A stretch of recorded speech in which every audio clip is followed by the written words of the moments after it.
"You're bankrupt," the creditor spat in his face. His hands trembled, behind him were only empty shelves and unpaid debt.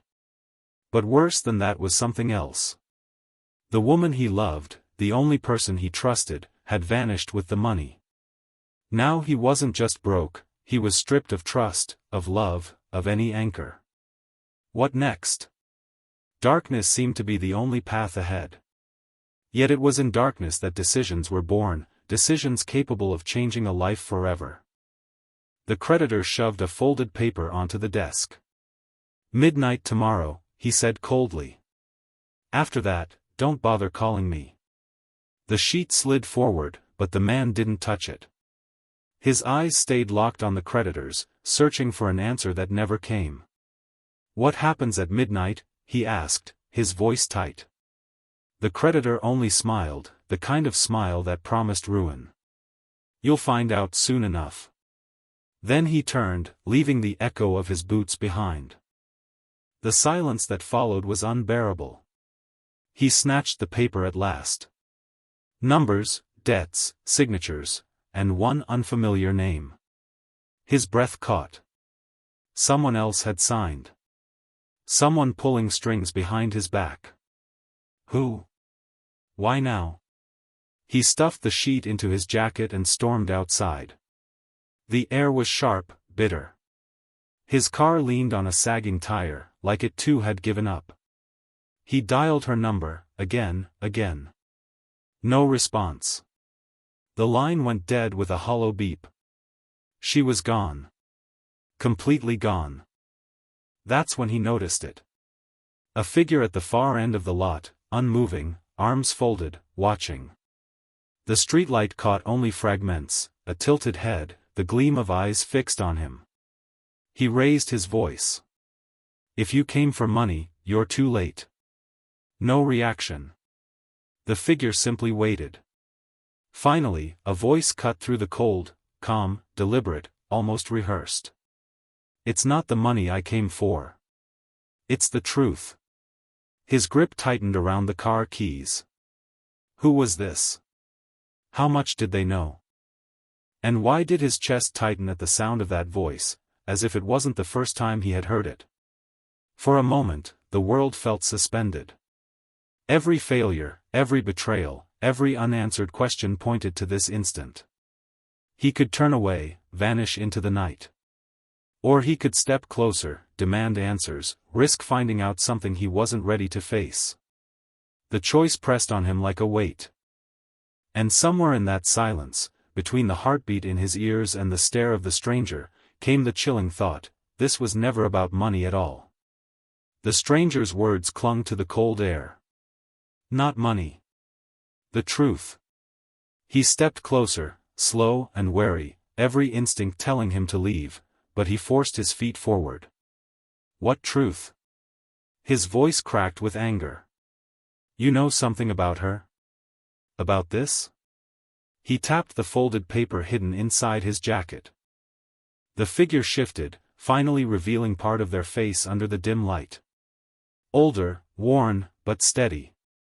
"She wasn't who you thought. None of this was an accident. You were chosen." Chosen? His gut twisted. Rage surged. Chosen for what? Speak.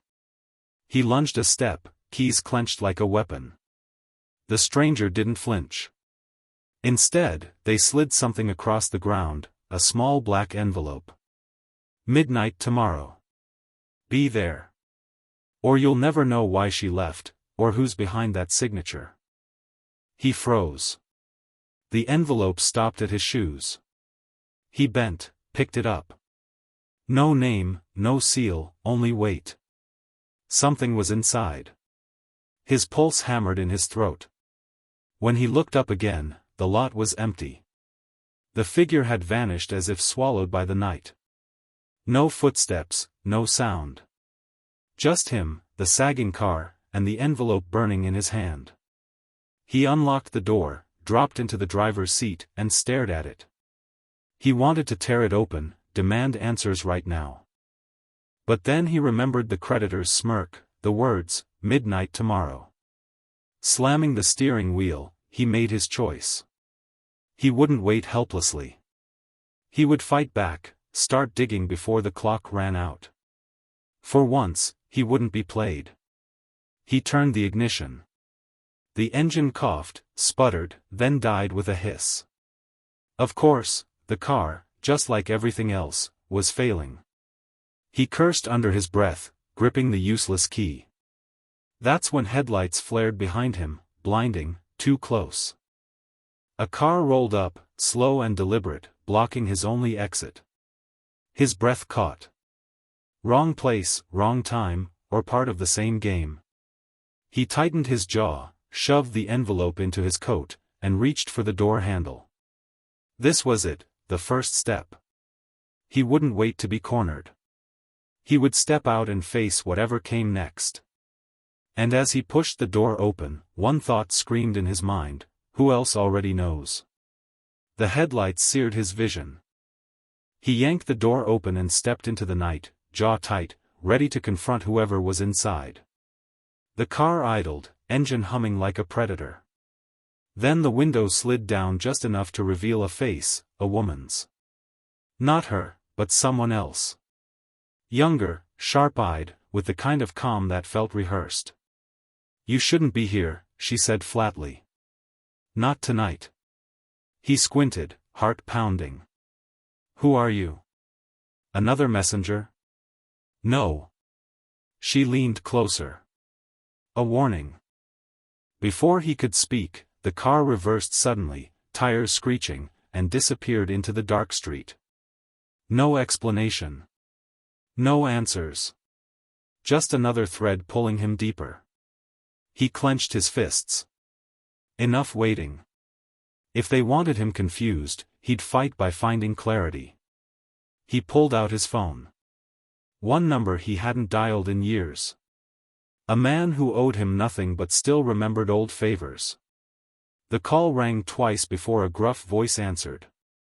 "Didn't expect to hear from you. What do you want?" "I need a name checked. Fast. And a signature traced," he said, pulling the crumpled paper from his jacket. His hands shook, but his tone was steel. A pause. Then, "You know this will cost you." "Everything already has."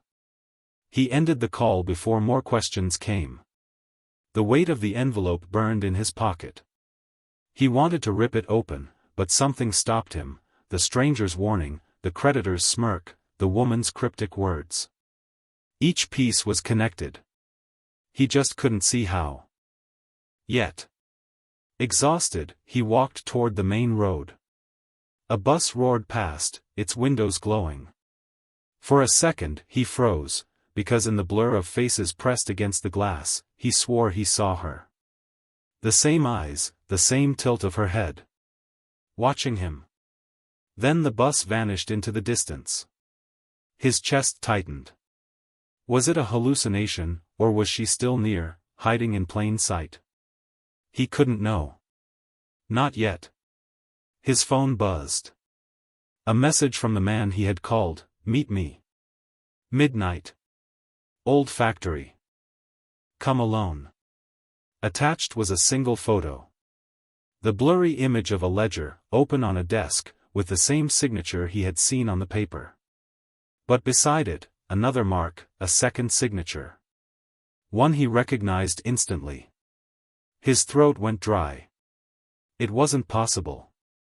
That name should never have been there. His grip on the phone tightened as he stared at the photo. That second signature, impossible. A name he thought buried, someone who had vanished from his life years ago. His pulse hammered. Why would they be tied to this? He shoved the phone into his pocket and started walking, each step faster than the last. Answers were finally within reach. Midnight. The old factory. It wasn't much, but it was a direction. On the way, he ducked into a corner diner, needing light, coffee, and a place to think. The waitress eyed him curiously as he unfolded the paper on the counter. He scanned every line, every figure, until, there it was. A tiny handwritten note near the margin. almost invisible. A date. Tomorrow's date. His heart jolted. Whatever this was, it wasn't just about money. Something was set to happen tomorrow, and he was already running out of time. He pulled out the black envelope. For the first time, he slid a finger under the flap, then stopped. No. Not here. Too many eyes. Too much risk. He shoved it back into his coat just as the waitress returned. You dropped this, she said, placing a folded napkin by his hand. He frowned. I didn't, but when he opened it, his chest tightened. 3 words scrawled in ink, don't trust him. He spun in his seat, scanning the diner. No one looked back at him. Who had written it? Who knew what he carried? Panic sharpened into resolve. He paid, left a tip that wasn't his to give, and stepped back into the night. A small victory, he'd found a date, a clue. But it came with a heavier weight. Now he knew someone was following closer than he realized. His phone buzzed again. Another message from the contact, changed location. Too many eyes. Train yard. 1 hour earlier. Attached was a new photo, the same ledger, but this time the second signature circled in red. His stomach twisted. He knew that handwriting as well as his own. The red-circled signature burned in his mind as he made his way toward the train yard. Each step felt heavier, the city pressing in on him. He wanted to believe this was just another cruel trick, but deep down he knew that handwriting. He had seen it on contracts, letters, even on the first loan agreement that started his career. If that person was involved, then this betrayal had roots deeper than he dared admit. But before he could dwell further, trouble found him. A pair of men blocked the sidewalk ahead, broad-shouldered, silent, unmistakably waiting for him. One lit a cigarette, the flame briefly revealing a smirk. You're late, the smoker muttered. I don't know you, he shot back, fists clenching. You don't need to. You just need to hand it over. The man jerked his chin toward his jacket pocket, the envelope. Every nerve screamed to run, but he forced himself to stand. Not happening. The second man stepped forward, and a hand slammed into his chest, shoving him hard against a wall. Pain flared through his ribs. For a split second, he thought of giving in, ending the nightmare here. But then her face flashed in his mind, the woman who left him, the one who started all this. No. He wouldn't bow now. With a surge of adrenaline, he drove his elbow into the man's ribs, breaking free. The smoker lunged, but he darted into the street, narrowly missing a passing car. Horns blared. Shouts echoed. He didn't stop running until his lungs burned. He staggered into an alley, pressing against the cold brick, gasping. The envelope was still there, intact. A small victory, but at what cost? His side ached, his knuckles raw, and he knew they would come again. He pulled himself upright. He had a choice: turn back, hide, pretend none of this ever happened. Or keep going, risk everything, and uncover the truth that was tearing his life apart. He spat blood onto the pavement and chose. He would keep fighting. If they wanted the envelope, they'd have to break him to take it. As he limped out of the alley, his phone buzzed one more time. A new message appeared. No photo, no instructions. Just one line: she's not gone. She's closer than you think. His ribs ached with every step, but he forced himself forward. The city seemed darker now, the streetlights dimmer, as if the night itself conspired against him. The message still glowed on his phone: she's not gone. She's closer than you think. He clenched the device, jaw tight. Closer? Then show yourself. His voice cracked in the empty street, but silence answered. Then, a car's low hum. Headlights swept across the corner, slow, deliberate. He braced himself, but instead of thugs, it was her. The same sharp-eyed woman from the lot, the one who had warned him. She leaned against the driver's door, arms crossed. "You didn't listen," she said flatly. He staggered toward her, every muscle screaming. "Then stop speaking in riddles. Who are you? Why keep following me?" She studied him, her expression unreadable. "Because if you go to that train yard tonight, you won't walk out alive." His stomach twisted. "So tell me why. Who's behind this?" For the first time, her gaze softened, just slightly. "You really don't know, do you?" Hope surged, but she cut it off with a shake of her head. "Not here. Not yet. You're not ready for that answer." He slammed his fist against the hood of her car, ignoring the flare of pain. "I've lost everything, money, trust, her. And now I'm bleeding in the street. What else has to happen before I'm ready?" Her voice dropped, almost a whisper. "Because the person who signed that ledger, they're not the only one. And the second name will break you if you're not careful." His chest tightened. "Second name? Another one?" He tried to speak, but the words caught in his throat. The woman opened her car door. "Get in. Decide now. Either you come with me, or you keep running toward a trap." He hesitated, sweat dripping, his strength fading. The train yard beckoned in his mind, answers, danger, everything. Yet here she was, dangling another path.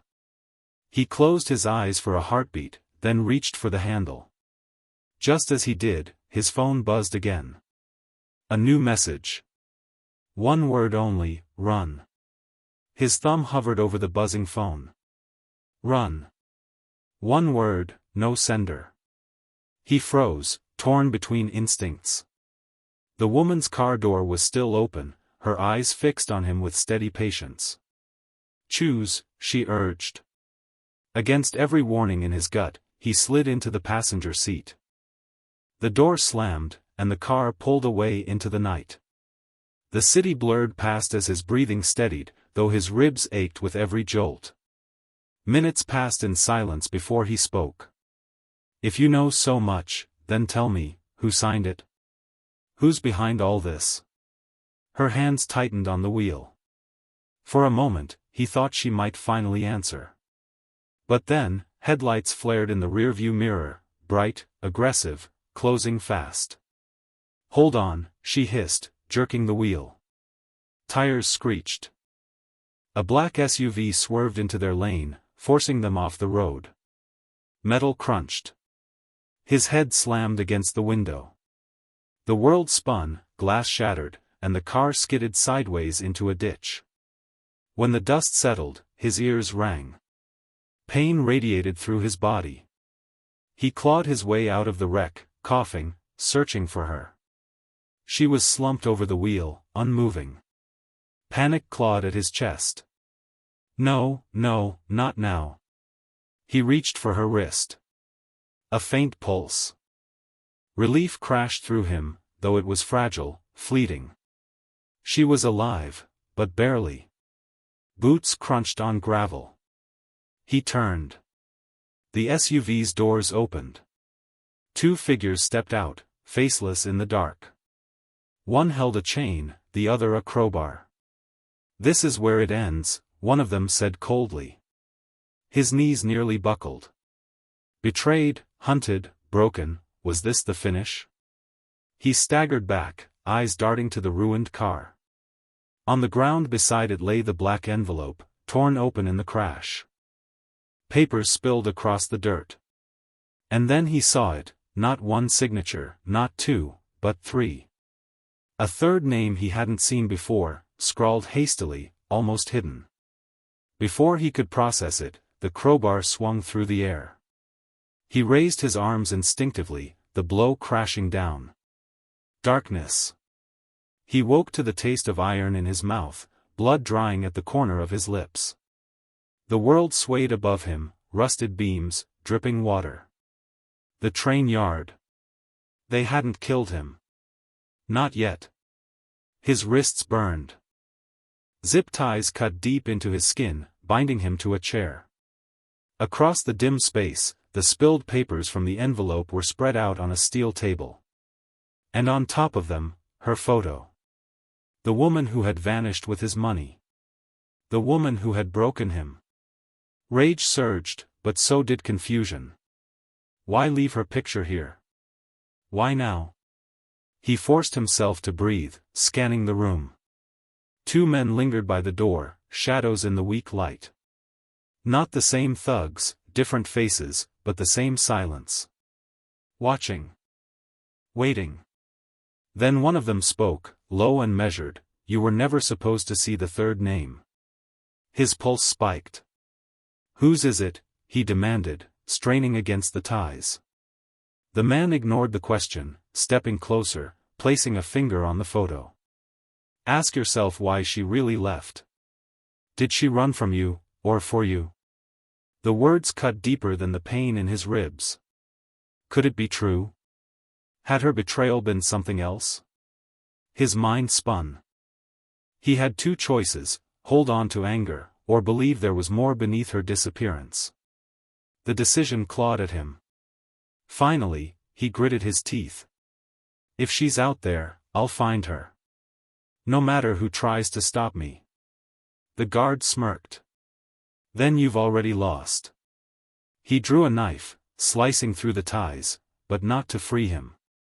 Instead, he pressed the blade against the photo, carving a deep line across her face. The second man tossed something onto his lap. A phone. The screen lit up with a single video file. Title, Tonight. He tapped it with trembling fingers. The image loaded, blurry, shaky footage of a woman in a crowded place. Her. Alive. Looking over her shoulder as if she knew she was being hunted.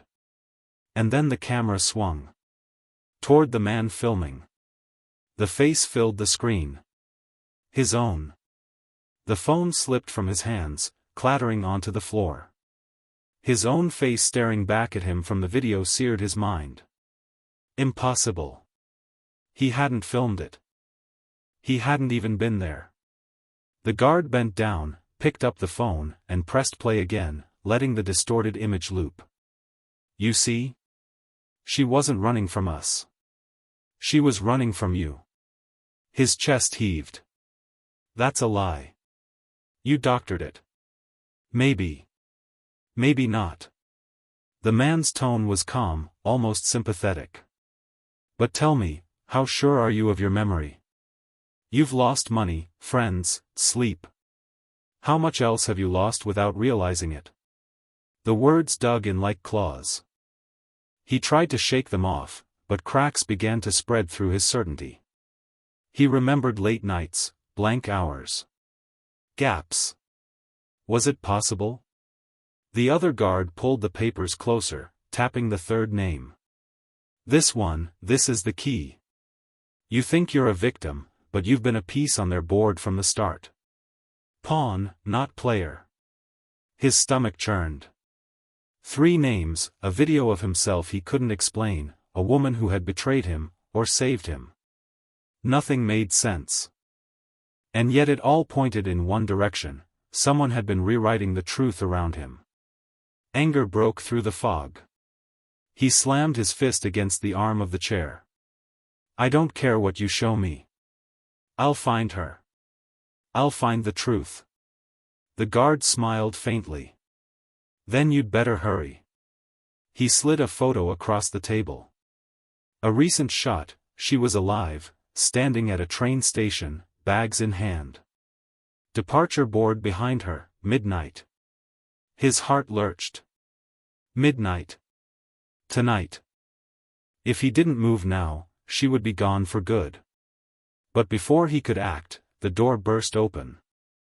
The creditor, the first man who had called him bankrupt, stepped inside. His smirk was gone, replaced by something colder. He carried no papers this time, only a gun. You've wasted enough of our time, he said, raising the weapon. The game ends here. The barrel of the gun glinted under the dim light. His chest tightened, every breath sharp with fear, but beneath it, something fiercer began to rise. He had lost money, trust, even his own certainty. There was nothing left to strip away. Nothing but his choice. Why?